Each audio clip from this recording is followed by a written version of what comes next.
One of our big positives is that both the frame and pedals can fold, which is handy when you want to transport the bike itself. If you want to drive out to a trail, you can easily store it in your vehicle before and after your ride. The bike itself is slated for a max load of 300 pounds. With the sturdy rear rack, you can easily make trips to the grocery store while supporting most riders. So those are both pluses for us.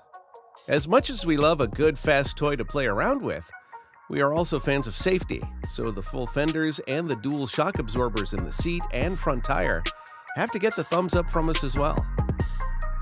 But what about the power? That's what we all want to know, right? As for range, it gets around 28 to 40 miles per charge, depending on terrain and route.